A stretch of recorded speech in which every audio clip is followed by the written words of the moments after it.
Welcome to the Brave Feminine Leadership interviews, where I get to dig into delicious conversations with global leaders. I get to ask about women in leadership. I get to hear their stories, soak up their wisdom and their perspective on life and leadership. And today I'm super excited to welcome Dr. John Izzo to the conversation. Fantastic to have you with me, John. Thank you, Melissa. Great to be here. Looking forward to a delicious conversation. Who doesn't want to have a delicious conversation? Exactly. So let me just touch on your bio so that people have an understanding of who you are. So Dr. John Izzo has been a leading voice on leadership and purpose-focused businesses for 4 decades. He's the best-selling author of 9 books, including Stepping Up and The Purpose Revolution. Over the last 30 years, he's advised over 800 global companies. You've been very busy, and personally spoken to over 1 million people as a keynote speaker. He is the co-founder of Blueprint at the University of British Columbia, dedicated to enhancing the integrity and well-being of men and boys for the benefit of communities. John, I can't wait to get into our conversation, and I know we will touch on Blueprint. I just would love to ask you, for people in our audience who haven't had the pleasure of coming across you before, would you take some time just to share with us, who are you as a human being? Well, thank you. And I was thinking, as I was thinking about this question, how in a very short time do you summarize 65 years of living? And I think it's always easiest to start where one is right now, which is, I spend about half of my time advising and speaking to large companies and leadership groups about creating highly engaged, purpose-driven cultures that can do good and do well. And that has kind of been my, for lack of a better way to put it, my brand for the last 30 plus years, is that I really was a pioneer in the early 1990s of this idea that doing good was also good business, that if you could create a workplace that ennobled the human soul, that would bring all of a person's creativity and energy to the workplace, that it was simply good business. And so I do that and have been doing that for 30 years. The second thing, as you said, is I co-founded at the University of British Columbia Blueprint, where I had about half of my time dedicated to really helping men and boys be better on every team they're on, including their own, and a belief strongly, I know we'll get into it today, that if we can work with the masculine, and here I don't just mean men, but with the masculine energy that has dominated business and Western society, that if we can work with that, and reimagine it, that it will have profound consequences on the society. But how did I get here? So now let's go back to, I was born in a log cabin. No, not really. I grew up in New York City. And of course, I was born in a log cabin, no, not only kidding. I actually grew up in New York City. And fortunately for me, it was not a hell and brimstone Christian upbringing, but rather I felt an incredibly invitational brand of Christianity that I grew up with, which was an invitation to be in the world in a certain way. So I grew up listening to sermons as a young man about, he who wants to, and she who wants to be the greatest must be the servant of all, and pick up your cross and follow me. You've heard an eye for an eye, but I say to you, turn the other cheek. And I grew up with sermons about the Vietnam War and the civil rights movement and nuclear disarmament. So perhaps because of that, I was always really a do-gooder. Everything I considered doing with my life was either going into politics to try to make the world a better place, to go into journalism, to write about what was working or wasn't working, or to go into the ministry, because I had this great image of the church as a place of great invitation. Long story short, I wound up choosing to go into the Presbyterian ministry, spent 7 years in the parish ministry, and eventually went back and got a PhD in organizational psychology. And the long and short of it is I married my 3 careers. I preach about 90 times a year about things that matter to me. I am involved in issues of our time that I care about, like war and peace and social justice and environment and the role of business. And all of my books have been journalistic enterprises, mostly writing about what's working. And maybe I just end by saying, I think you can often understand a person by understanding their purpose. And my day-to-day purpose is to spread more kindness, compassion, and intentionality in every interaction.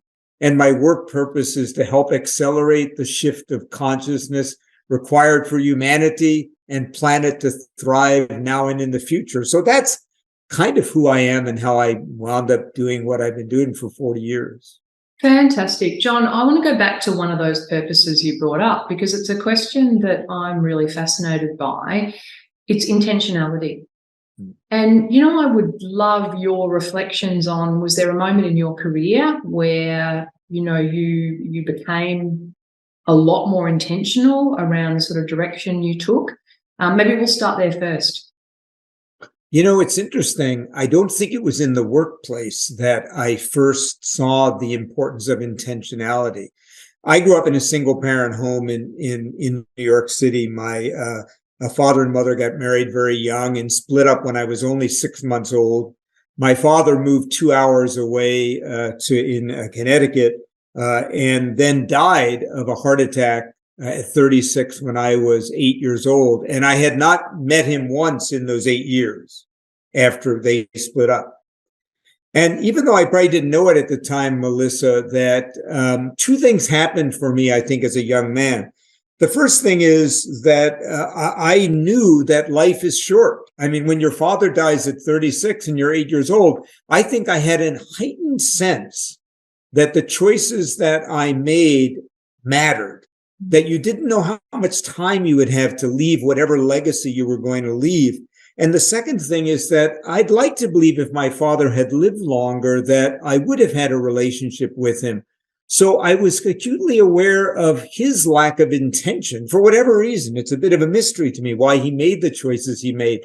So I think even more than in leadership, I think as a very young man, I got very focused on being intentional about my own choices, but also trying to influence that others would perhaps not make some of the mistakes that I saw people in my life make as a young man. So I think actually it started very young, and probably no surprise that I've wound up focusing on that in my life. I remember you sharing with me a story that led you from the ministry into the world of business, and that was quite impactful for me. Would you share that story?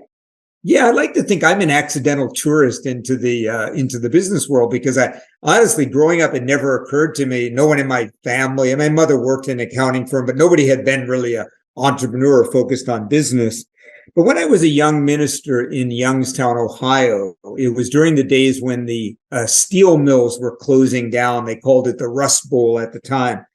And I had an elder in our church named Hollis Hall, who was probably in his mid-50s at the time. I was only in my mid-20s. And he was one of those people, Melissa, that you knew at one time, this guy was a bright spirit. You could see that at one time he was just a fully alive human. And yet something had died in Hollis. Whatever sparkle there was in his eye had somehow been extinguished. And it took me a while getting to know him that it was not in his life outside of work, but it was his life inside of work. The way he had been treated and the experience he had had at work, the way he had felt diminished and not respected, that was what had really extinguished this bright light in this human. And even as a young minister, I got intrigued. Is that the way business has to be? Or could business be a place that actually inspired and made people better humans? And that is probably what drove me back to get that PhD in organizational psychology and eventually get a great fascination, I like to say a fire in the belly, for the impact work had on people's lives. And that was really what got me into the world of business, was that experience with Hollis. So, that leads me to, I want to talk about joy in leadership. I think leadership can be really challenging. And I think if we look at the, broader economic sort of climate right now, it is challenging. It is challenging for a lot of leaders as well through that place. How can you bring or find joy in leadership. How do you respond to that? Because it feels like that's the opposite experience of the gentleman you were just talking about. Yeah. Well, first, I think all of us are most joyful when we are being the most authentic and true to ourselves. So for leaders, that first of all means that we take the time to think about what our purpose is and why we're actually getting up in the morning and what gives us meaning, and making sure that we're aligning our leadership and our organizations that we are leading, whether they're teams or entire organizations, to align around the things that we are incredibly passionate about. That's the first thing. Obviously, the second thing is that most of us have never been trained on being happy, staying optimistic, staying resilient. And I spend a lot of my time training leaders and coaching them to really learn the science of staying happy and resilient and optimistic. And fortunately, over the last several decades, we now have science behind what spiritual traditions have told us for years made you happy. Things like gratitude, yes. Things like giving rather than taking, things like movement and meditation. So I think, one, we have to cultivate an inner life that keeps us optimistic, joyful, and happy. And second, we have to make sure we are being our most authentic, true selves. And it's very easy as a leader to wind up living the organization's life, the society's life, rather than the life that is truly your own. So I think those two things are critical, I think, for continuing to cultivate joy in our personal lives as well as for us as leaders. Okay. So let's talk about women in leadership. And, you know, as you talked then about the gentleman in the steel mill and, you know, over time, how he had felt less valued and things like that. You know, I hear those stories a lot from women today, even though, you know, we're seeing some wonderful news around some incredible female CEOs appointed recently, particularly in our market here in Australia. It's still stubbornly slow, the progress for women in leadership. And the stories I hear are stories of, you know, not being listened to, you know, sort of having trouble getting their voice heard in situations and things like that. I'd love to go into that space with you and just talk broadly about your perceptions about why there are not more female CEOs. Yeah, and first of all, hello to Australia. I spent a lot of time down there because Qantas Airlines put 20,000 people through several versions of our Stepping Up program based on my book, Stepping Up. And I started back in Canada asking people how they were going when they arrived at my house. And those who hadn't been in Australia said, look, I just arrived. Why do you want to know, you know, how I'm going? So I had to be careful. We don't say that here, but I love it. So first, let me answer the first question you asked, or the second question you asked. I think there aren't more female leaders for several reasons. First, just the inherent bias, I think, that has existed that is perhaps mostly unconscious, but somewhat conscious, that somehow senior leaders who are mostly men.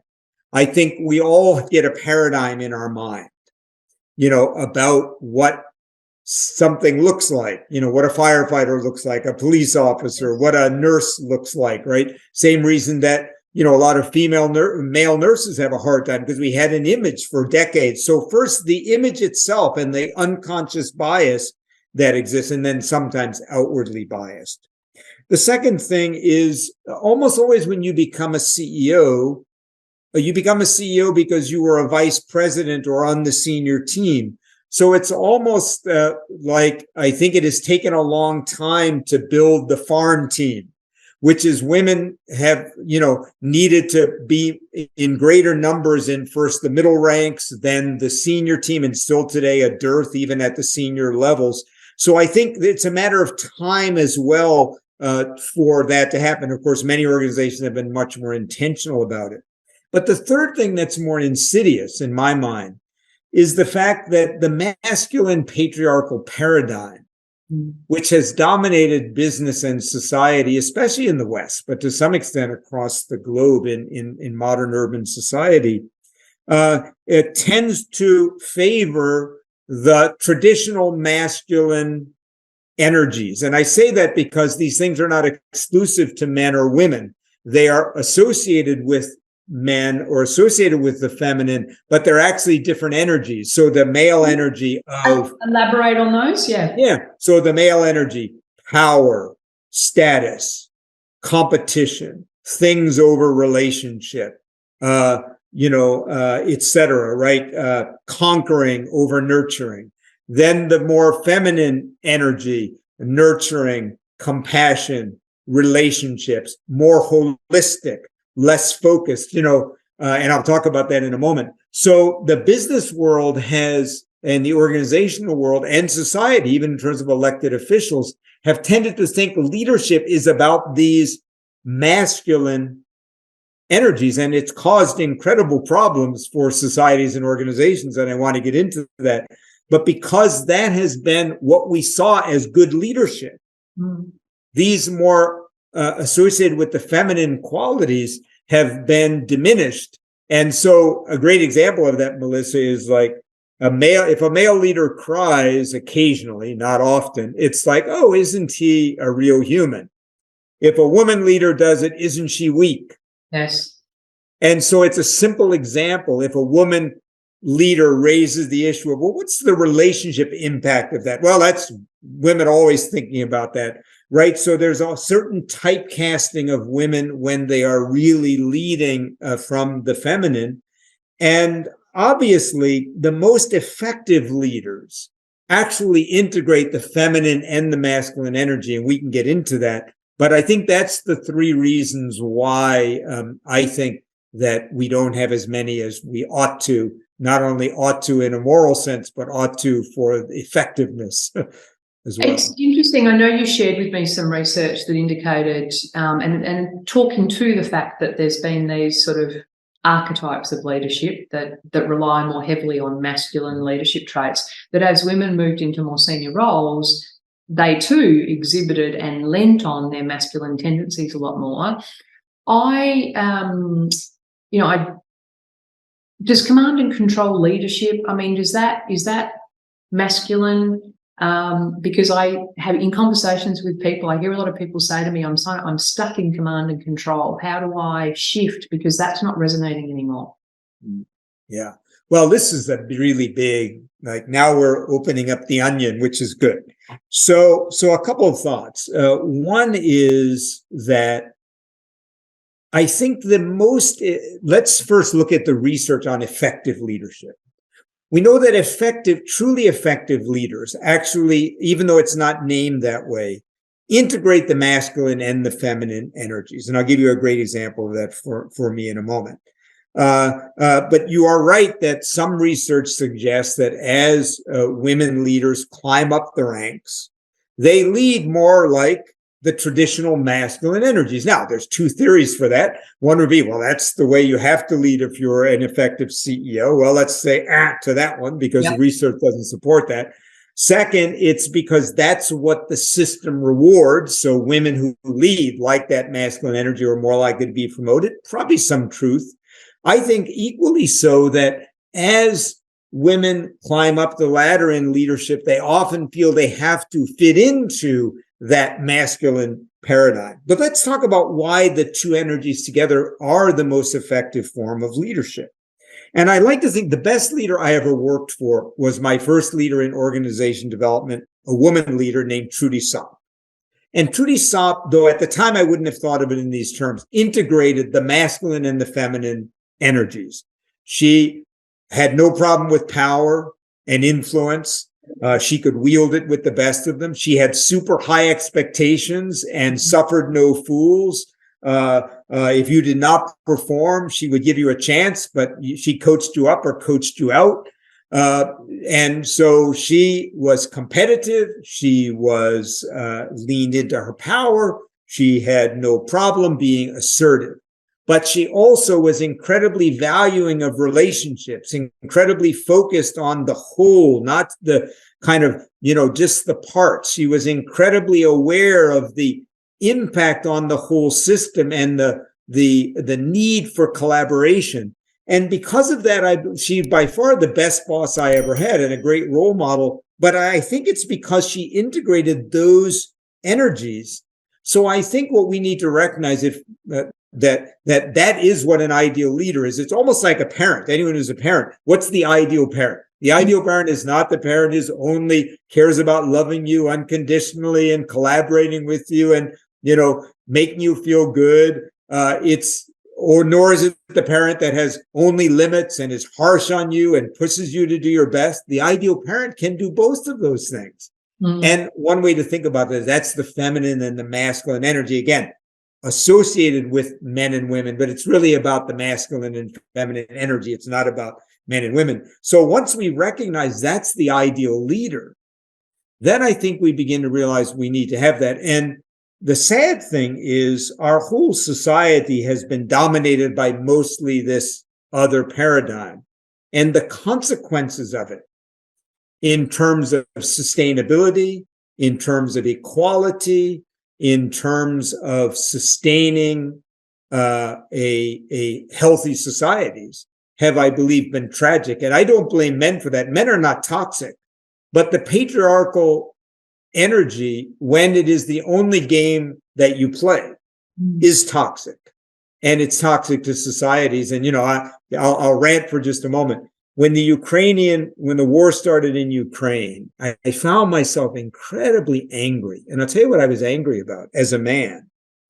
I was angry at men and the masculine energy because I felt everything that was happening in the world was about men needing power, being competitive, not seeing the value of collaboration or relationship, and that the whole world was suffering from an abuse of the masculine energy. And it made me wish more women were running the world, because I do think this is not to glorify women, but I do think it would be a different world if we were more matriarchal. Or maybe we should say the balance of those energies, the harmony of them. It's interesting you use the term power there, because it's quite interesting with a lot of the female leaders I talk to.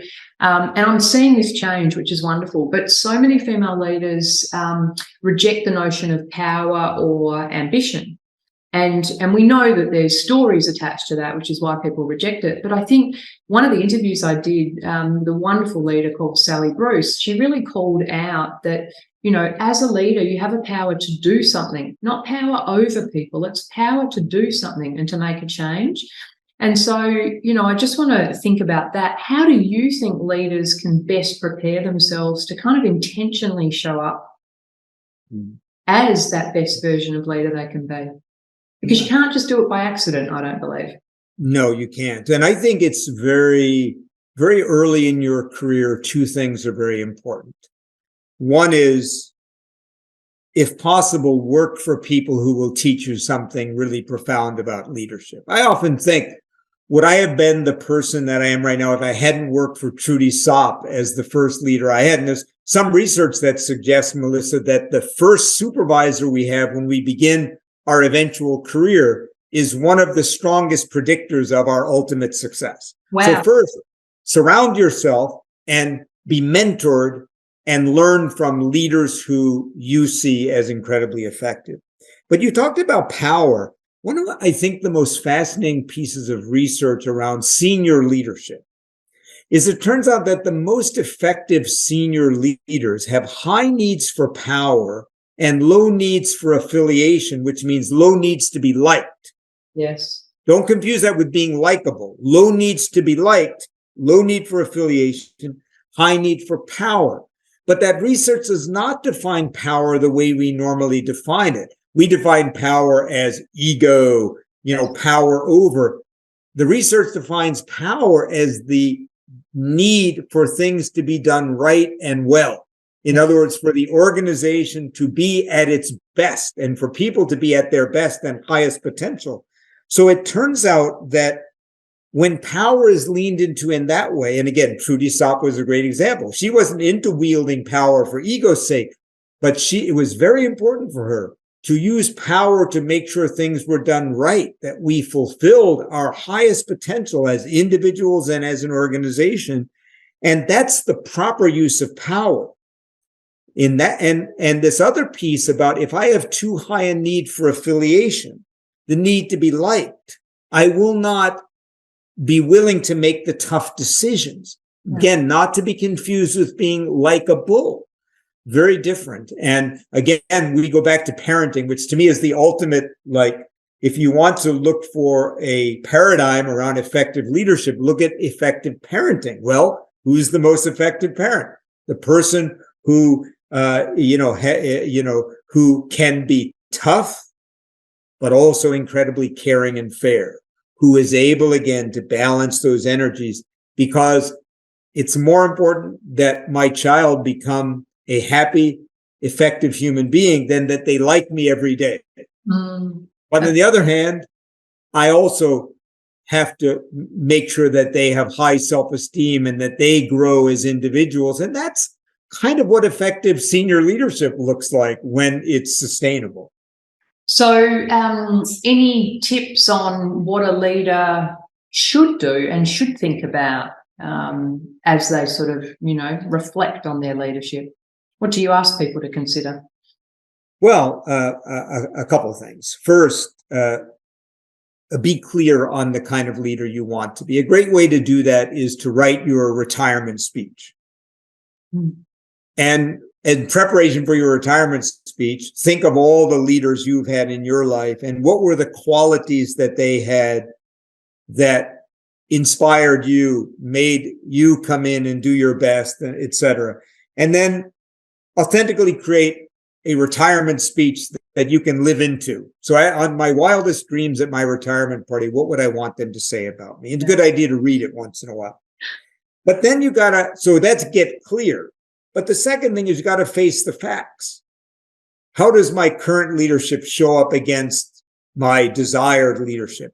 That requires us to consistently ask for feedback, to consistently be curious when that feedback does not align with what we want or our sense of self.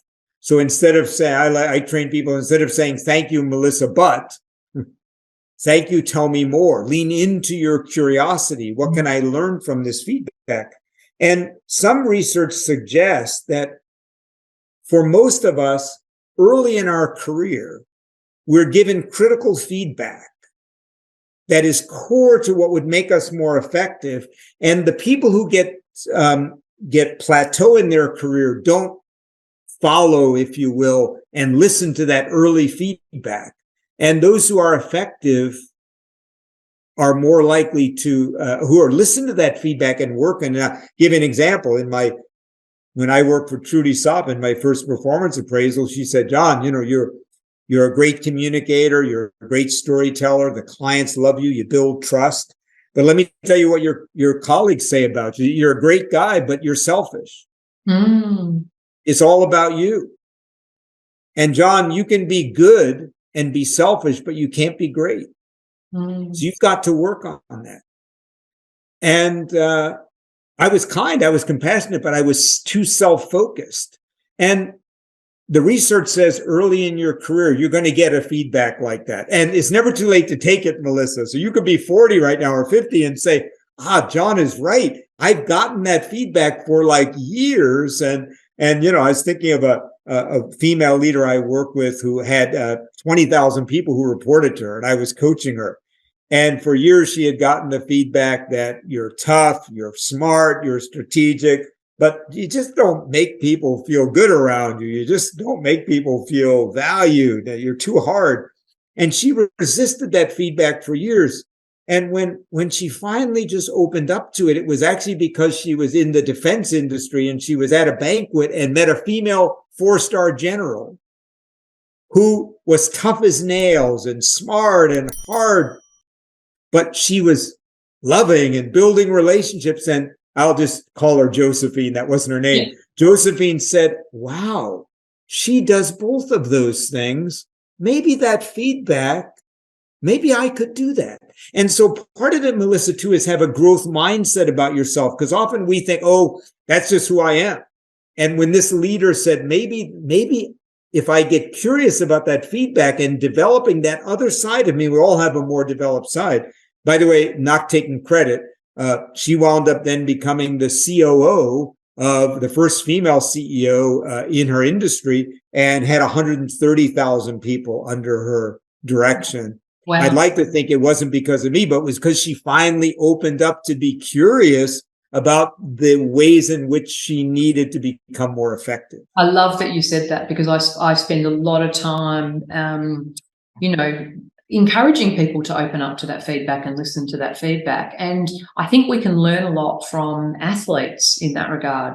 Athletes know that the only way to improve is actually to get feedback, and it's not always easy to hear. And you can choose what to listen to, but if, like the executive you're talking about, if you're getting that consistent message, then there's something in there. So I love that you said that. I had an interesting conversation the other day, which will move us on to a sort of different subject. But I was talking to someone about the interviews that I do, and to a male, and he said, "So what do you talk about?" And I said, "Well, I talk about women in leadership. I want to inspire women to get more intentional in their career, and I want to see more female CEOs." And his response to me was, "Well, okay, but what about some more contemporary issues like the challenge of people not coming into work right now?" So many things to unpack in that one comment, but can I just ask, your perspective on the couple of things that conversation flags? Yeah. So let's start with the elephant that walks across when we do that. And let's give the person the benefit of the doubt. Let's hope they were more saying, hey, there's lots of things on people's mind besides feminine leadership. But I'll go back to my previous comments. I think if you look at the pickle we're in the world right now, and, just take environment as an example, and our inability still to have global cooperation. And so much of that has been driven by this masculine patriarchal paradigm. Again, it's not exclusive to men. So even if that person doesn't think we need more female leaders or CEOs, we certainly need the qualities of the feminine to be much more represented in our governance and in our leadership than we have now. It's hard to argue with that we need that harmonic balance. So the first thing I would say is, well, look, the best way to get more feminine energy into our society and organization is to have more women in places of leadership. And again, these are overlapping bell curves, that we all have all these qualities. And obviously there are issues today, like coming back into the workplace, right? I have some organizations that have said we're a in-person culture and everyone's got to get their bottom back on the desk chair. I've had others who have tried to do it and failed. I've had others who have said, no, we're really going to lean into hybrid and virtual. And, I think that two thoughts come to mind. The first is that, in Canada, we talk about, you've got to look where the puck is going. And I believe people want flexibility and they want to integrate their lives. And they don't really want work-life balance. They want integration. They don't want to have these two worlds. And part of that is being able to be at home or be at work or at the office or not at the office. And that's where the puck is going. You can resist it if you want to, On the other hand, there is, as a corporate culture guy, there are things that happen in person.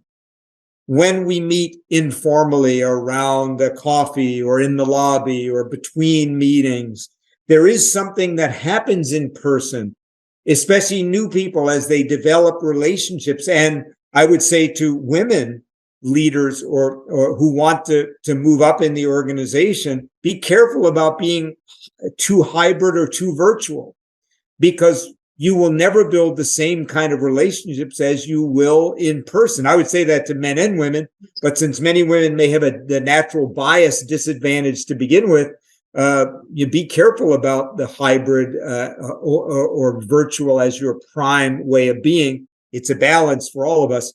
But again, I'll go back to this core idea. We need the feminine in our leadership. And the best way to get that is to have more women in places of leadership. as well as for men and women to, again, move to that balance of the energies, because they're all valuable. Mm. When I hear it, often I'll sit in rooms with, peers, so groups of CEOs, and I heard over the last sort of probably 12 to 18 months or so, language that was very forceful about needing people to come back into the office. So does that, to me, that doesn't seem like the answer. Like, that seems like we're not hearing the opportunity that COVID perhaps presented, or accelerated, accelerated more than anything else. Does that resonate with you when I say that? Yeah, I think it's something that you hinted at earlier, which is leadership generally is moving towards a more collaborative paradigm. People want to say, especially the younger generations, they expect it. What I say is everyone wants to say, the younger generations expect to say, right? They grew up with a different kind of parenting style. They grew up in a different relationship with their teachers. They grew up in a different relationship through the technology where you could speak to people across hierarchies. So first of all, you're swimming upstream if you're still working from a highly hierarchical model. And it seems to me that the decisions around being hybrid or virtual, or how far we go in that direction, can also be made collaboratively.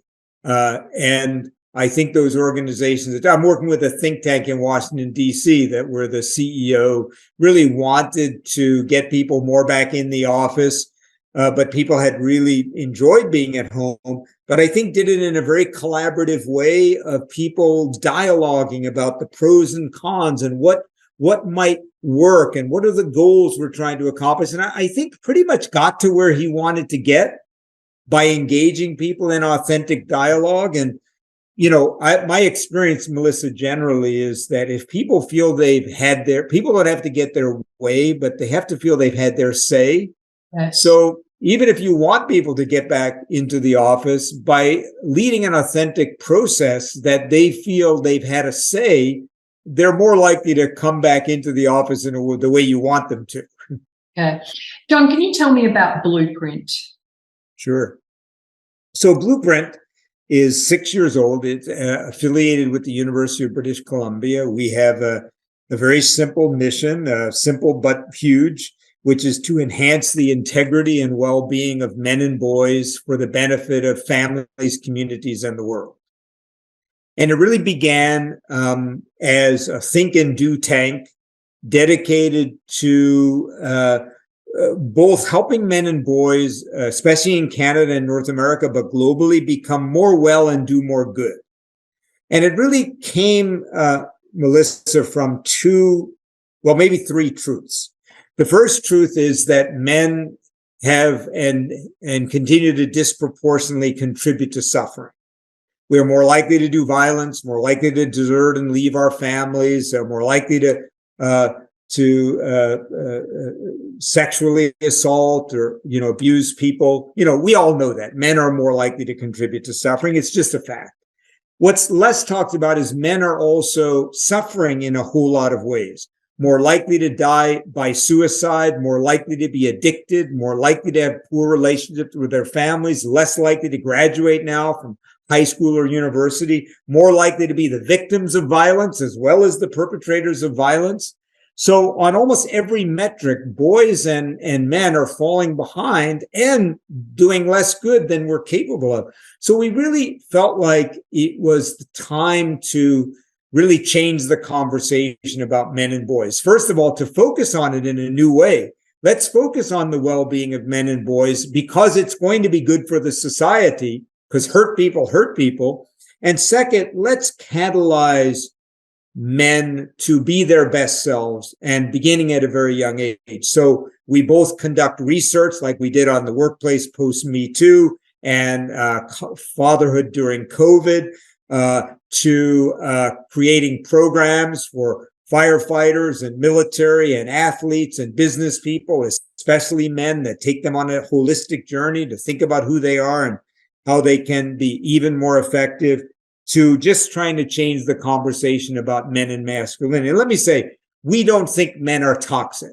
Yes. But we think the way men and boys have been socialized in many societies and the narrow band in which men and boys have allowed themselves to operate is in fact toxic, both to the health and well-being of men and boys and to the communities that we're a part of. So we like to say we're about helping men and boys be better on every team they're on, including their own.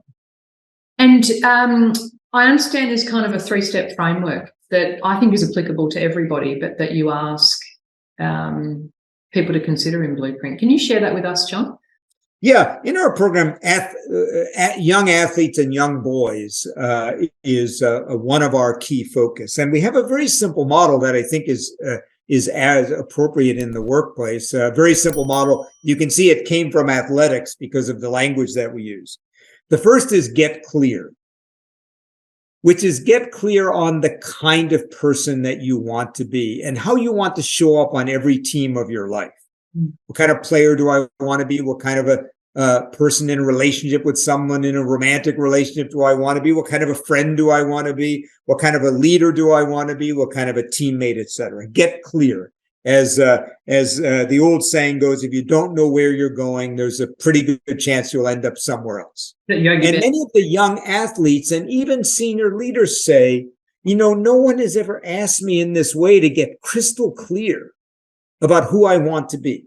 The second thing is we call face the facts, which is it's great to have aspiration, but most of us aren't living up to our aspirations day to day. So face the facts. Face the facts, first of all, in a big way. I say I want to be an honest person, an empowering leader. I want to be a person who challenges others when they're not being their best. Well, face the facts. Is that really true of me most of the time? Look for feedback. Ask other people. This is who I want to be. Where am I strong? Where do I need to do better?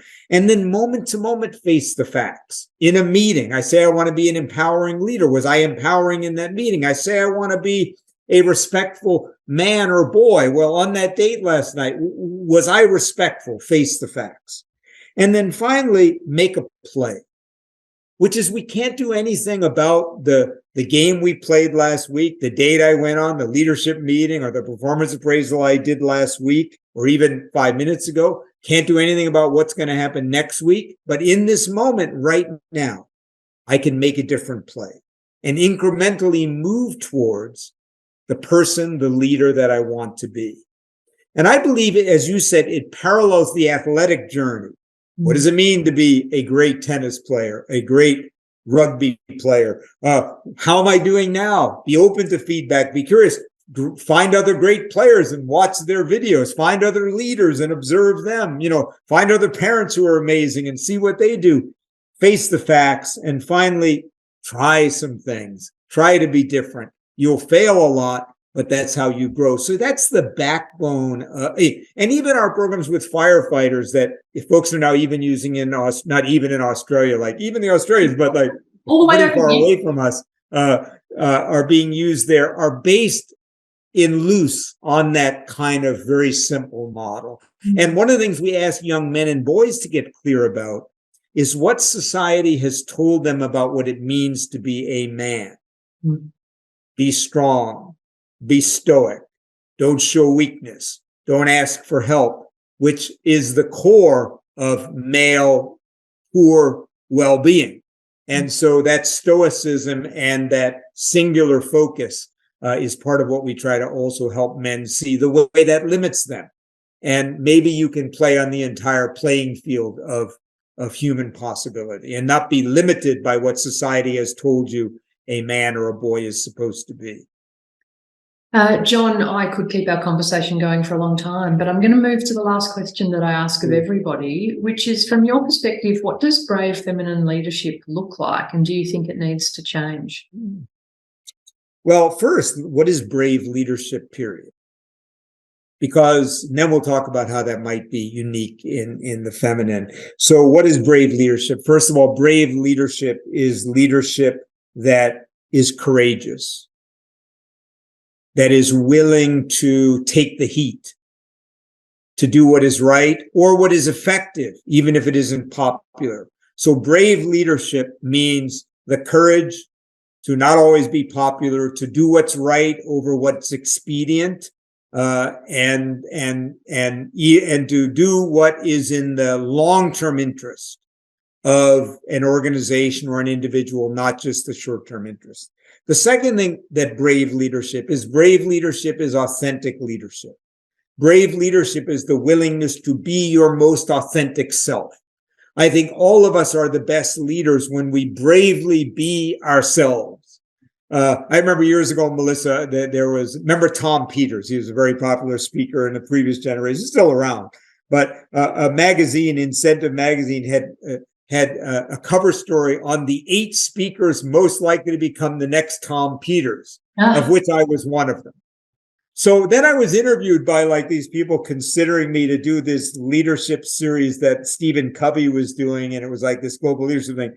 And they said, tell us about John Izzo. And I said, well, Incentive Magazine just said I'm one of the 8 people most likely to become the next Tom Peters. And the guy who was pretty wise and also sarcastic said, well, there already is a Tom Peters. He said, tell me about John Izzo. Yeah. And it actually was very wise. Authentic leadership is knowing what you are most capable of being the best leader at and leaning into that strength. What is your bliss? And then I think finally, brave leadership is purposeful leadership. It's servant leadership. Ultimately, I believe brave leadership is thinking about the good of the whole that is also cross-generational. Now, what is brave feminine leadership? Well, first of all, brave feminine leadership must be all of those 3 things. But I think also going back to that research about that, as women leaders climb up the ladder, they often lead in this more masculine way. I want to go back to my mentor, Trudy Sapp. Brave feminine leadership is to be fully willing to embrace all the things that make female leadership and women important, which is women. Joseph Campbell said, women are the givers of life. If you get to hang out with hunting and gathering tribes, as there are still in Australia, as I did in Africa, you'll see the women are the keepers of the culture, the keepers of relationship and the community. They kind of hold the whole thing together. The men just go out and hunt, then they come back. So that holistic, relationship-oriented, good of the whole, that is so core to the matriarchal instinct. Mm-hmm. Women must be brave to hold on to that while leaning into the willingness to be unpopular, to be assertive, to use power in the sense of the toughness that's there. And I think brave feminine leadership is like Trudy Sapp, to hold those tensions together, not to be afraid to do all the great things that make women so important in our society, the givers of life, and at the same time to lean into those more masculine qualities and bring them into harmony. That is, I think, what brave feminine leadership, and when it happens, it's magic. And I think we all want to follow it. I certainly did. John, thank you so much. And what wise and magical feedback from the interviewer at the time about there already is a Tom Peters, so let's focus on being you. So thank you so much for being you and for joining our conversation. I know that the audience will really enjoy that. Thank you so much, John. It's been wonderful to have you with us. And thank you, Melissa. It was indeed a delicious conversation, and I look forward to more. And thanks for your good work.